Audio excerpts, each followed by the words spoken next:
Justin sent through a super chat and said, Rob, you still taking Cade at number 4 in the 2021 draft? 4 is crazy. I don't think think it's that crazy. Okay, I would take him somewhere between 3 and 4. Who's the other one? You would take Scottie Barnes 1, Mobley 2. I feel like here's the thing. Like initially when I did my mock draft in 2021, I had Cade number 1, Evan Mobley number 2, Scottie number 3. Even though Scottie was my favorite player in the draft, I was being realistic about the work that he still had to do. And then, Scottie came out, won Rookie of the Year, and I was like, all right, now Scottie and Evan Mobley, and then Cade struggled, and Jalen Green struggled, and Jalen Suggs struggled. I feel like Cade coming into this year, I had it as Scottie, Evan Mobley, Franz, and then Alpi. And then I had Cade, Trey Murphy, and Jalen Suggs in a group, right? I feel like Cade is now out of that group, and he's into that the other group, which is that he is in, and I feel like he's above Alperen Sengun now, because I've really been disappointed with the struggles of Sengun. Who's having the best season right now of this draft? Just best season. I'm not asking who's better. Mobley or Cade. It's Mobley. I forgot about Mobley. Mobley's having a better season than Cade? May I ask the group a question? Well, Mobley's been a better player than Cade that whole career, in my opinion. So would it be crazy to let me ask, how crazy would it be? I'll preface it, but I know some people think it's crazy. If I said I would rather have, if somebody said, no, I'm not saying I would say, if someone thought, didn't say it, I would rather have Trey Murphy going forward than Alperen Sengun. Would that be the craziest thought of all time? It's not crazy, but I do want to point out just how terrible Trey Murphy has been defensively this year, which is not something that I walked into expecting.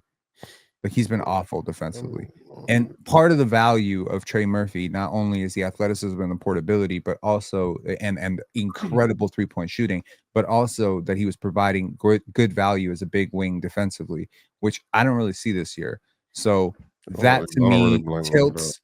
Look, for me, Trey Murphy fell off this year big time for me.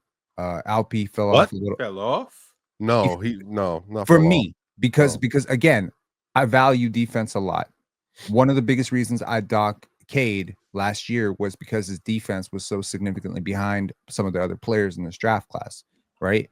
So that's where, like, I don't think there's any comparison between Cade and Jalen Suggs offensively. Is not close. Is not even remotely close. I think where the argument became close for me coming into this year was defensively, Jalen Suggs is such a dog that how do I even talk about the measure of those two players? One is inefficient and not a good defender, but a jumbo creator. The other one is this elite defensive guard with a checkered injury history and is improving as a jump shooter. Like, you know what I mean? Like, it's like comparing Derek White to Austin Reeves in a lot of ways. You know what I mean? Like that elite role playing defensive guard versus a shot creator. You know what I mean?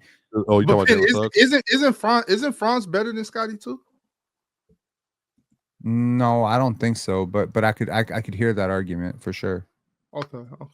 I feel like I think for me, if you gave me, it's an incredible draft class. Like, I feel like, okay, for me, and some people might disagree with this, Cade, Scottie, Franz, Evan Mobley, whatever order you want to put those four players in, I'm not mad at you. If you want to put Scottie at 4, I'm cool with it. You want to put Scottie at 1, I'm cool with it. You want to put Cade at 1, I'm cool with it. I don't really care. To me, at that point, you're talking about 4 very, very different players. Very different players. I don't think if you're valuing Scottie, it's because you value defense and you value versatility and you value, projectable upside on shot creation. If you value Cade, it's like you just value a creator who can orchestrate your offense in a heliocentric way. If you value the best Mobley, number one option up here, you can make that argument for sure. I don't think it's an argument. Hoorah! Okay, the best number one option. You maybe can throw Franz's name in that. Okay. But if I say who's the worst defender in that group, it's like right here, and then boom, it falls off the cliff. The gap's bigger. The gap's bigger. No, the gap's bigger. My thing with Cade and why I would take him first, and I do think it's an argument between Cade and Evan as players and who you would take first. My thing is, I know I can rely on Cade to basically carry the load of my team offensively. Now, I can rely on Evan to carry the load of my team defensively too, and Scottie Barnes. But it's like, to what extent? Like, if I'm the Detroit Pistons, what am I valuing more? Somebody that can literally control the whole offensive end of the floor, or somebody who's going to be a good defender, and on offense, I don't know what I'm going to get from him on a night-to-night basis. And you could also argue that Evan Mobley, if he was on the Detroit Pistons and he had to score more and that was just his role, he would be better. But just from what I've seen from him, I just don't know if I can rely on Evan to give me 25 on any given night. Well, that's not what his role You is. can't. That's just not his role, though. Like, No, if that's what you value, like you value being able to floor raise and be that offensive number one. Like, if that's what you value, then I think having Cade 1 is fine. We just disagree on how much we both value that. But I just don't think you can justify Evan Mobley at 4, if I'm being honest. Like, I get what Ben's saying is in terms of like that 1 through 4, he doesn't mind the order. I can't see a world in which Evan Mobley's below 2. I hate to step in and interrupt this intense yap session that you're currently watching, but I just have to inform you on all the amazing, spectacular, fabulous, endless ways to play and win over at Prize Picks. Basketball fans, I know the season is just tipping off. Yes, I know this. But you know what that means? It means that you have an opportunity to pick your favorite players and their matchups that are the most thrilling, and you can win money from these. With Prize Picks, you can play daily NBA contests and test your hoop knowledge by choosing the player projections and every single stat line imaginable to make your Prize Picks and take home some nice hard-earned cash. Are you a rookie in the game? Don't even sweat it. I got the playbook for you right here. All you have to do is download Prize Picks, use promo code PANEL, and you will get $50 instantly when you play 5 here with Prize Picks. So what are you waiting for? Download Prize Picks, use promo code PANEL, and join me as we break down all of our amazing daily picks right here on the panel. Prize Picks. Run your game, control your game, win your game. It's easy, baby. It's easy. Like, however you slice it, I think at worst he's second, no matter what you value personally. I think Mobley. I think again, Mobley and Barnes have a lot more room to grow offensively, but the defense is just so elite right now. If you're really paying attention to what Scotty's been doing the last 2 months defensively, it's nuts. Okay, and what Mobley's been doing all year for that Cavs, frankly, his whole career for the Cavs is really incredible defensively. So, you know, it's like I do value the two-way impact, though. I really do. You know, when I look at a guy like Chet, when I look at a guy like Wemby, when I look at a guy like even Shea, it's like that value that you provide to me defensively, the versatility I could have with you on the court. Even, you know, the argument yesterday with Finesse West, where we were talking Jaren Jackson versus Domantas Sabonis, like the gap defensively, to me, it's like I don't have to worry about you defensively. I can put you in 85,000 different situations. Your versatility offensively, defensively means a lot to me. I feel like we just don't value versatility, because if I see you in one role all the time, and then this other guy, his whole skill set is that he can play 100 roles. You know what I mean? Like, you get what I'm saying, though? I get what you're saying. I don't think versatility trumps non-versatility in all aspects, but in a lot of situations, I think it does, especially when you're Evan Mobley. But like, even based off that, like at worst, you would have Evan Mobley second at worst. And that's kind of my point. Like, no matter how you value, you know what? How you dissect the values, I think Evan Mobley is at worst second every time, no matter what you value. That's what I'm saying. I don't see how you get him at third. So I'd need to hear someone's values and be like, oh, well, I'd have Evan Mobley third below Cades and Scotty Barnes, for example. I think Franz is really good, man. I think Franz is really good. You know, so it's like, I know people don't like the argument of like swap places, but if you put Evan Mobley in place of Franz Wagner, I don't necessarily even think the Magic are that much better. I think they might get worse. You know, and it's like if you put Franz Wagner in Cleveland, do they get better or worse? I mean, you can't definitively tell me they get worse, but yeah, we don't know for sure. We really don't, right? And it's like it'd be completely different teams too. But I mean, like, this has been the argument this entire draft class. We've been talking about this draft class for 4 years now, and it's the same thing. You know, when Scotty was winning Rookie of the Year, people would be like, "Oh, it's because he has help." And you know, if he was in Detroit, he'd be shooting terrible, and he wouldn't be doing this in Detroit. And if Cade had if Cade had Siakam and Cade had all this, he'd be great. And it's just like, yo, it's all hypotheticals. We've seen all these players in different situations. We've seen Cade in a dumpster fire. We've seen Cade go through injuries, and now we're seeing Cade in a good situation. We've seen Scotty in a good situation last year. Now we've seen Scotty in a dumpster fire this year. We've seen Franz Wagner with Paolo. We've seen him without Paolo. We've seen him struggling. We've seen him with Jalen Suggs. And what were we talking about with the Magic this year? They might be next up. Earlier in the season when they were all healthy.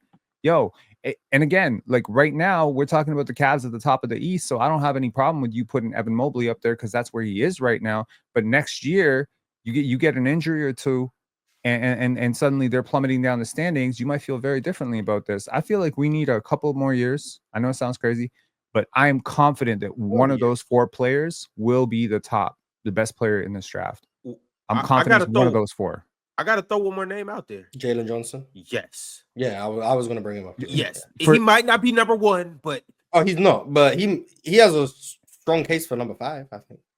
But that top 4 to me is, I think that's the top 4. I don't know. This draft class is really nuts because if you see what Josh Giddey been doing prior to his injury, like that's I don't want to get like too lost in the weeds of numbers, but those numbers, if I said that someone averaged what Josh Giddey averaged last month and a half, if I said someone averaged that for the entire season, you would say they were an all NBA lock.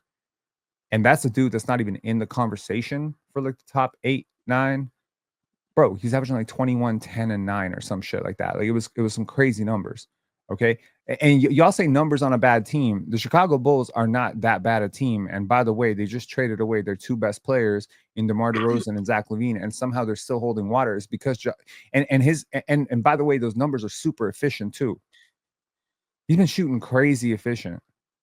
So I'm just saying, Josh Giddey, Franz Wagner, Scotty Barnes. I mean, damn, like we got like 9 names in this draft. We didn't even talk about Jonathan Kuminga. Yep. Jonathan Kuminga. The number 2 pick. The number 2 pick has not came up yet in this conversation. And then like what? Like last month of the last year, that player that we have not discussed, Jalen Green, literally secured himself a $100 million extension by averaging like 30 for an entire month. And that's the player we're not talking about. Cam Thomas is in that draft class, is he not? Am I stupid? Yeah, he is. Cam Thomas is in there. And he's a bucket getter. So damn, like that draft class. Herb Jones, Corey Kispert. I just want to. I'm just naming off people now. To defend Jalen Green a little bit. Obviously not top 4. Santi Aldama.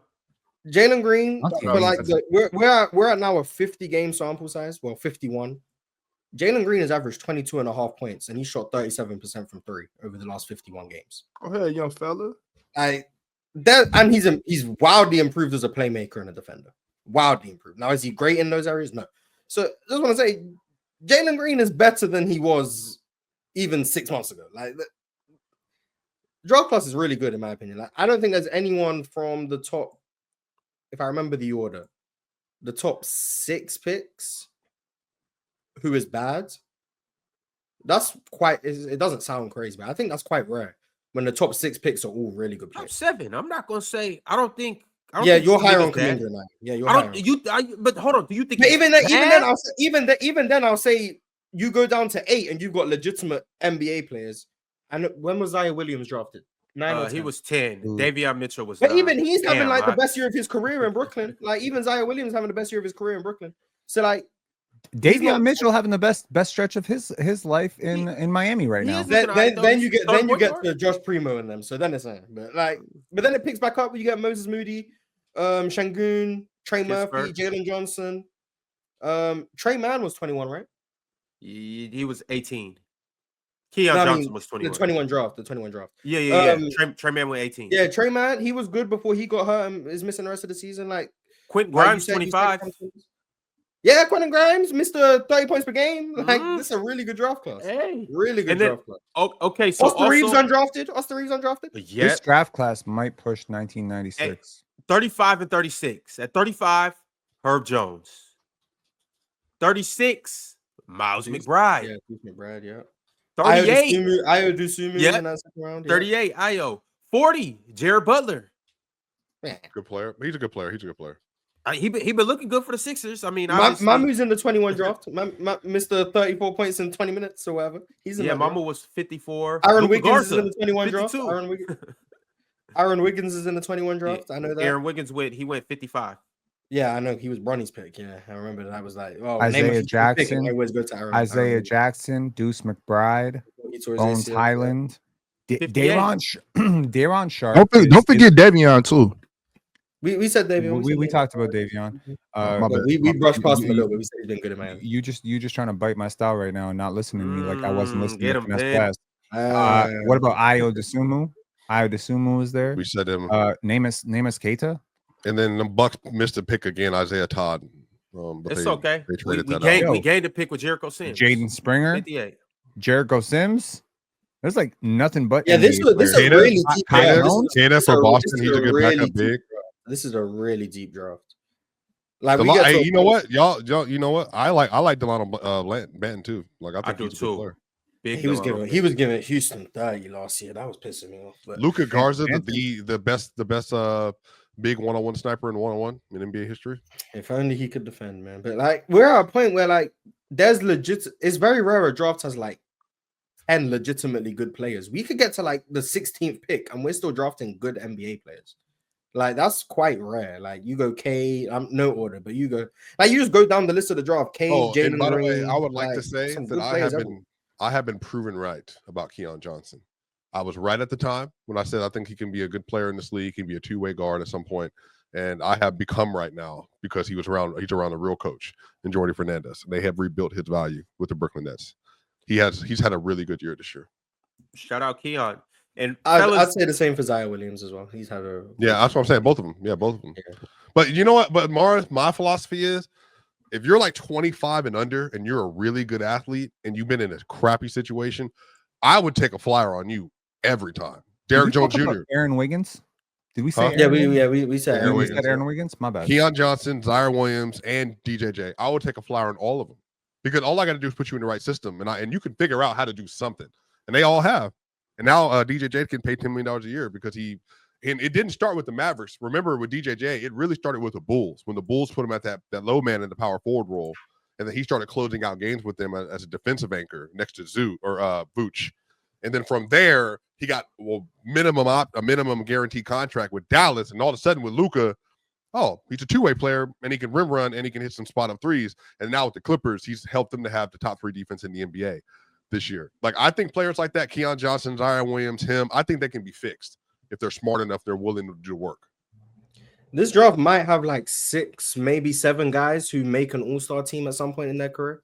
Not perennial all-stars, but 6, maybe 7 who like make an all-star game. You want me to give you the craziest number in the world? They already have 4. So look at this. In this draft class, already, okay, this early into their careers, there are 35 players with at least 2 win shares. Okay, 35. In the 1996 draft class, there were only 32. Think about that. Think about that 10 times a day. That's crazy. Already 10 times a day. But the reason why like 96 isn't the deepest draft, but once you get the deepest draft class? Let's compare. What's the deepest draft class? I couldn't tell you what it is off the top of my head, but 21 might be up there. But like when you have a draft class that has Kobe, Steve Nash, AI, is Ray Allen 96? Yep, Ray Allen's 96. Like that's some heavy hitters at the top. I'm just saying, if your 35th best player has 2 win shares within the first 4 years, that's insane. Young players don't usually add a lot of wins. Also, though, Pin, you got to put into perspective. It's a different league too. The wins are still the same. Ron, same number of wins. What's the formula of the win shares? Oh God. Oh Lord. It is an estimate of the number of wins contributed by a player. It's based on it's a box score estimate. Pin, if you went in and average rookie minutes now compared to then, I'm almost positive. The league is younger. The league is younger. So that's the only point I'm making. I'm not saying that. Hang on, Ron. They're not. I didn't say over the first 3 years. I didn't say over the first 2 years. I said career. So the 2021 draft class is now 4 years into their careers. Correct? Yes. So wait, the 1996 draft class is all retired. Just in 4 years, they have 35 players with 2 win shares, as opposed to the 96 draft over their whole careers. Damn. Only 32 got to that point. Now, are you going to think about it 10 times a day? This is why you got to think about it 10 times a day, because you thought about it twice and you thought about it wrong. Okay. Yeah, but the 96 draft class had Kobe Bryant. It did have Kobe Bryant. Jalen Green, lock in. There you go, lock in. That's the goal. It's the player choice way. Yeah, them boys don't get it started. The player choice way. Yeah, the player choice way. Come and switch lanes into the player choice way.